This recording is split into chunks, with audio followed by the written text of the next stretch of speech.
कितना भी समेट लो हाथों में ये फिसलता जरूर है। यह वक्त है साहब बदलता जरूर है। अगर बात करें किसी की अच्छाइयों की तो सब खामोश रहते हैं।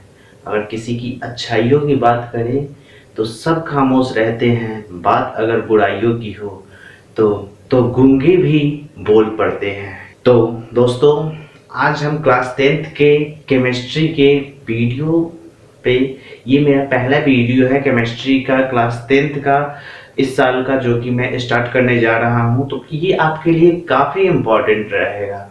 तो केमिस्ट्री का फर्स्ट चैप्टर जो है वो है रासायनिक अभिक्रिया एवं समीकरण। तो उस पर हम लोग डिस्कस करेंगे। तो इससे पहले मैं बता दूं आपको कि इसके पहले मैंने यूरोप में राष्ट्रवाद पे एक वीडियो डाला हूं, जो कि क्वेश्चन आंसर का है, जो कि आपके लिए काफ़ी इंपॉर्टेंट है। जो क्लास 10th के बच्चे हैं वो फेयर कर सकते हैं, क्योंकि मैंने अति लघुतरीय का प्रश्न उत्तर इसमें कंप्लीट कराया है। तो उसे देखना ना भूले, उस वीडियो को जरूर देख लें, ठीक है। तो चलिए स्टार्ट करते हैं कक्षा 10th के इस अध्याय 1 यानी कि पार्ट 1, जो विज्ञान का पार्ट 1 है केमिस्ट्री, उसे स्टार्ट करते हैं रासायनिक अभिक्रिया एवं समीकरण को, ठीक है। तो आइए अब बात कर लेते हैं रासायनिक अभिक्रिया के डिफिनेशन पे। तो दो या दो से अधिक पदार्थ जब मिलकर एक या एक से अधिक पदार्थ नए गुण धर्म वाले पदार्थों का निर्माण करते हैं, तो उसे हम लोग क्या कहते हैं? रासायनिक अभिक्रिया, ठीक है। दो या दो से अधिक पदार्थ मिलकर एक या एक से अधिक नए गुण धर्म वाले पदार्थों का निर्माण करते हैं, तो उसे हम लोग कहते हैं क्या? रासायनिक अभिक्रिया। तो आप लोग डिफिनेशन मेरे साथ लिख सकते हैं। देखिए कैसे, जैसे इस प्रकार से मान लें कि दो पदार्थ ए और बी मिलकर ये क्या कर रहा है? AB का निर्माण कर रहा है, AB का निर्माण कर रहा है। तो यहाँ दो या दो से अधिक पदार्थ, ठीक है। तो यहाँ दो पदार्थ भाग लेकर किसका निर्माण कर रहा है? एक पदार्थ का। ये एक से अधिक भी हो सकता है। तो यहाँ पे क्या हुआ? इन दोनों के बीच में रासायनिक अभिक्रिया हुआ और ये प्रोडक्ट के रूप में नया पदार्थ, नए गुणधर्म वाले पदार्थ बने, जैसे कि H2 प्लस O2, H2O, यानी कि हाइड्रोजन और ऑक्सीजन मिलकर जल का निर्माण करते हैं। H2 प्लस O2, हाइड्रोजन और जल मिलकर क्या कर रहे हैं? माफ कीजिएगा, हाइड्रोजन और ऑक्सीजन मिलकर जल का निर्माण कर रहे हैं। तो यहाँ देखिए दो कंडीशन होता है। एक तो है जो कि रासायनिक अभिक्रिया में भाग ले रहा है, एक साइड यहाँ रासायनिक अभिक्रिया में भाग लेने वाले पदार्थ को हम लोग क्या कहते हैं? अभिकारक। रासायनिक अभिक्रिया में भाग लेने वाले पदार्थ को हम लोग अभिकारक कहते हैं, और रासायनिक अभिक्रिया के परिणाम स्वरूप बने पदार्थ को हम लोग प्रतिफल कहते हैं। तो जो हमारा ये हाइड्रोजन, ये जल का निर्माण जो हुआ है हमारा, ये हमारा क्या है? प्रोडक्ट है, यानी कि प्रतिफल है। तो कोई आपसे अगर रासायनिक अभिक्रिया का अगर डिफिनेशन पूछ दे, तो आप बोल सकते हैं कि दो या दो से अधिक पदार्थ मिलकर एक या दो से अधिक नए गुण वाले पदार्थों का निर्माण करते हैं, तो उसे हम लोग क्या कहते हैं? रासायनिक अभिक्रिया कहते हैं। रासायनिक अभिक्रिया में दो पार्ट होते हैं, एक जो रासायनिक अभिक्रिया में भाग लेता है, और दूसरा हो जाता है रासायनिक अभिक्रिया के परिणाम स्वरूप जो पदार्थ बनते हैं। तो रासायनिक अभिक्रिया में भाग लेने वाले पदार्थ को हम लोग अभिकारक कहते हैं, और रासायनिक अभिक्रिया के परिणाम स्वरूप जो पदार्थ बनते हैं उसे हम लोग क्या कहते हैं? प्रतिफल कहते हैं, ठीक है। तो चलिए इसके बाद हम लोग देख लेते हैं कि रासायनिक अभिक्रिया में क्या क्या क्रिया होता है, यानी कि रासायनिक अभिक्रिया में शामिल कौन कौन से परिवर्तन हम लोग देखते हैं। रासायनिक अभिक्रिया के परिणाम स्वरूप क्या क्या परिवर्तन आता है? एक तो है अवस्था परिवर्तन हो जाता है। अवस्था परिवर्तन बोले तो अगर पदार्थ की तीन अवस्थाएं होती है, जैसा कि हम लोग 9th क्लास में पढ़ चुके हैं कि पदार्थ के जो तीन प्रकार होते हैं, कोई भी पदार्थ तीन अवस्थाओं में पाया जाता है, या तो वो ठोस मिले, द्रव मिले, या तो गैस मिले, और ये अवस्था उनकी बदलती रहती है। अगर ये अवस्था जो चेंज हो रही है उसे ही हम लोग क्या कहते हैं? अवस्था परिवर्तन कहते हैं। तो देखिए रासायनिक अभिक्रिया के परिणाम स्वरूप क्या होता है, पदार्थों की अवस्था चेंज होती है, अवस्था भी चेंज हो सकती है। पहला लिखा हुआ है अवस्था में परिवर्तन। जिस प्रकार से यहाँ देखें, यहाँ हाइड्रोजन क्या है हमारा गैस के रूप में था और ऑक्सीजन भी गैस के रूप में था। ये दोनों जब मिले हाइड्रोजन गैस और ऑक्सीजन गैस तो जल का निर्माण किए। तो ये दोनों क्या थे, गैस के रूप में थे। परंतु जब इन दोनों का रिएक्शन हुआ, रासायनिक अभिक्रिया हुआ, तो ये लिक्विड फॉर्म में आ गया, यानी कि द्रव के रूप में, यानी कि गैस किसमें बदल गया, द्रव में। तो अवस्था परिवर्तन हुआ, तो वही चीज बोला जा रहा है। दूसरा चीज देखें तो रंग में भी परिवर्तन होता है। कुछ ऐसी रासायनिक अभिक्रियाएं होती हैं जिनमें रंग में भी परिवर्तन, यानी कि उनका कलर चेंज हो जाता है। ठीक है, उसी प्रकार से तीसरा देखिए तो ताप में परिवर्तन, यानी कि बहुत ऐसी रासायनिक अभिक्रियाएं होती है जिनको होने के लिए क्या होती है, ऊष्मा की जरूरत होती है, टेम्परेचर की जरूरत होती है।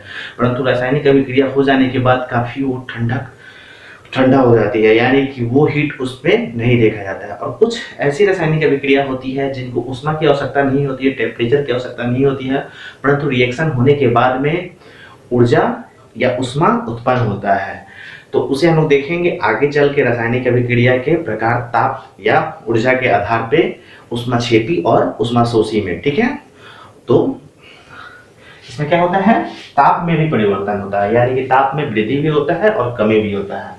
उसके बाद हम लोग देखें तो गैस का उत्सर्जन भी होता है। कुछ ऐसी रासायनिक अभिक्रियाएं होती हैं जिनमें गैस भी प्रोडक्ट के रूप में बनती है। ठीक है, गैस भी निकलता है।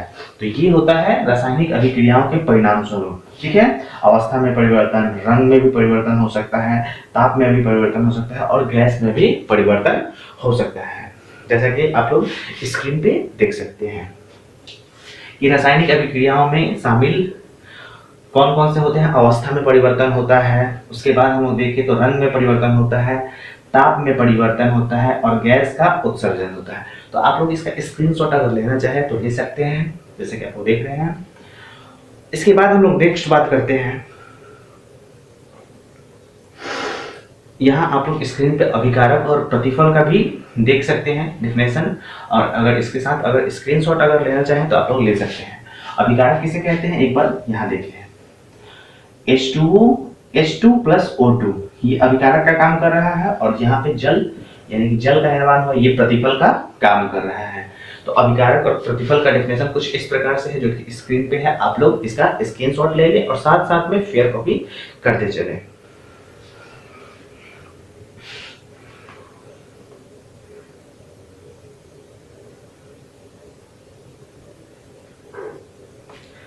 अब देखते हैं हम लोग दैनिक जीवन में रसायन के क्या क्या उपयोग होते हैं। ऐसे तो दैनिक जीवन में रसायन का हम लोग देखें तो हमारे जीवन में रसायन का काफ़ी इंपॉर्टेंट है। हर एक पॉइंट पे रसायन इंपॉर्टेंट है और रासायनिक क्रियाओं से ही हम लोग बंधे हुए हैं। तो यहाँ देखिए तो दैनिक जीवन में भोजन के पाचन में भी रासायनिक क्रिया होती है, श्वसन में भी होता है। हम लोग श्वसन में ऑक्सीजन लेते हैं और शरीर में रासायनिक प्रतिक्रियाओं के परिणाम स्वरूप कार्बन डाइऑक्साइड निकलता है। ठीक है, उसके बाद लोहे पर जंग लगना। लोहा जब बाहरी वातावरण में हवा के संपर्क में आता है तो उस पर जंग लगता है, ये भी क्या है, एक रासायनिक प्रतिक्रिया है। उसके बाद दही का बनना, ये भी एक क्या है, रासायनिक अभिक्रिया है। इसी प्रकार से बहुत सारे ऐसी अभिक्रियाएं हैं हमारे दैनिक जीवन में जिसमें रासायनिक क्रियाएं होती है। तो ये रहा हमारा दैनिक जीवन में रसायन का उपयोग, जैसा कि आप लोग स्क्रीन पे देख रहे होंगे। ठीक है, तो आप स्क्रीनशॉट इसका भी ले सकते हैं।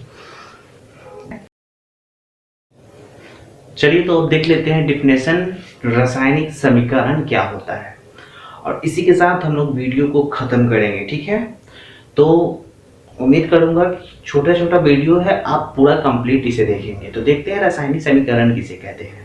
तो जो रासायनिक अभिक्रिया होती है, जो रासायनिक अभिक्रियाओं में भाग लेने वाले पदार्थ हैं और जो उत्पाद के रूप में बनते हैं, उन्हीं को हम लोग संकेतों और सूत्रों के माध्यम से दर्शाते हैं। और इसी प्रक्रिया को, इसी पूरे समूह को हम लोग क्या कहते हैं, रासायनिक समीकरण कहते हैं। जैसे जिस प्रकार से हम लोग हाइड्रोजन और ऑक्सीजन को जब रिएक्शन करवाएं तो क्या बना, जल बना। इसी चीज को हम लोग समीकरण के रूप में लिख देते हैं, जैसे कि H2 प्लस O2, हाइड्रोजन के लिए H2, ऑक्सीजन के लिए O2, और बीच में एरो का चिन्ह दिखा देते हैं कि रिएक्शन हो रहा है किस दिशा में हो रहा है और क्या बन रहा है। जो बनेगा उसको भी संकेत एवं सूत्र के रूप में हम लोग क्या करते हैं, डिनोट कर देते हैं। और इसी कंप्लीट को हम लोग क्या कहते हैं, रासायनिक समीकरण कहते हैं, यानी कि केमिकल इक्वेशन कहते हैं। तो चलिए देख लेते हैं कि रासायनिक अभिक्रिया में भाग लेने वाले पदार्थों के संकेतों एवं सूत्रों के रूप में दर्शाना ही क्या कहलाता है, रासायनिक अभिक्रिया नहीं, रासायनिक समीकरण कहलाता है। ठीक है, समीकरण कहलाता है। जैसे कि हाइड्रोजन H2 प्लस O2, ये बन गया हमारा H2O। ठीक है, उसी प्रकार से C प्लस O2 CO2। ठीक है, ऐसे ही बहुत सारे अभिक्रिया होंगे जिन्हें हम लोग समीकरण के द्वारा दिखा सकते हैं। ठीक है, तो हम लोग जानते हैं कि समीकरण के इधर क्या है, अभिकारक, और बन क्या रहा है, प्रतिफल, और बीच में हम लोग एरो का चिन्ह दिखाते हैं। और एरो का चिन्ह जो होगा अभिकारक से प्रतिफल की ओर होगा, यानी कि इसका दिशा जो होगा इस तरफ होगा। ठीक है, तो अब जो रासायनिक समीकरण होता है वो दो प्रकार का होता है, यानी कि दो तरीके से लिखा होता है। एक होता है संतुलित और एक होता है असंतुलित रासायनिक समीकरण। तो रासायनिक समीकरण को संतुलित करने की क्यों आवश्यकता है, इस चीज को हम लोग देख लेते हैं। तो आपके स्क्रीन के ये चीज आ रहा होगा, यानी कि द्रव्यमान संरक्षण का नियम। द्रव्यमान संरक्षण का नियम क्या कहता है कि किसी भी रासायनिक अभिक्रिया में न तो द्रव्यमान का निर्माण होता है और ना ही नाश होता है। यानी कि इसमें क्या होगा, द्रव्यमान का ना तो निर्माण होगा और ना ही नाश होगा, यानी कि ये मेंटेन रहेंगे। यानी कि हम लोग अगर 2 लीटर पानी और 2 लीटर दूध को अगर मिला रहे हैं तो वो मिक्सचर जो बनेगा वो 4 लीटर का बनेगा। ये है द्रव्यमान संरक्षण का नियम। तो वैसे ही कंडीशन इसमें भी होता है, यानी कि यहाँ हम लोग देख रहे हैं कि संतुलित रासायनिक समीकरण, इसमें क्या हो रहा है कि हाइड्रोजन इधर इस साइड, यानी कि अभिक्रिया के यहाँ जो एरो का चिन्ह है इसके इस साइड हाइड्रोजन 2 है और ऑक्सीजन भी 2 है, परंतु अभिक्रिया के परिणाम स्वरूप हाइड्रोजन तो 2 है परंतु ऑक्सीजन क्या है, 1 है। तो इसे हम लोग को संतुलित करना होगा। तो संतुलित करने का सारा प्रोसेस हम लोग देखेंगे नेक्स्ट वीडियो में। तो संतुलित रासायनिक समीकरण क्या है और संतुलित रासायनिक समीकरण क्या है, इन सारे डेफिनेशन को हम लोग नेक्स्ट वीडियो में देखेंगे। तो आपको अगर ये वीडियो पसंद आ रहा है तो आप इसे लाइक, शेयर और अपने दोस्तों के साथ शेयर जरूर करें, और चैनल पे नए हैं तो इस चैनल को सब्सक्राइब जरूर कर लें। ठीक है, तो बस आज के लिए इतना ही। वीडियो अगर को देखने के लिए बहुत बहुत धन्यवाद।